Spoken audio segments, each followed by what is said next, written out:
ñoo ngi leen di nuyu di leen jaajëfal yéen ñi suivre seen bi di Likzo TV mais gars yi ñu dalalaat Jimbori yi non Jimbori yi sonal nga Alima Jimbori sonal nga Alima mais ñu déglu Jimbori.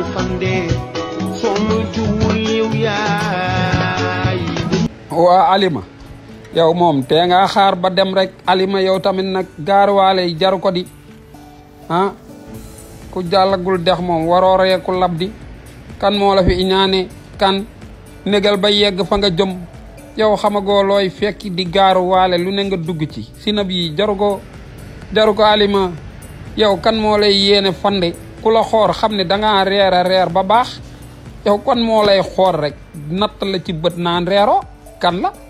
yow ku la aay reer lum lay wàññ gaaruwaale gi bakoo umaroo takk na la Alima dem nga yow kay fexeel ba ña fa jaaroon bul mel ne ñoom rek boo demee jëndal bàmmeel lenn naa la ko wax de sëy du neex ba mukk waaw jafal nànk ci li ngay def waaw mais nii ngay def kan moo ne la da ngay diña mbaa ngay fande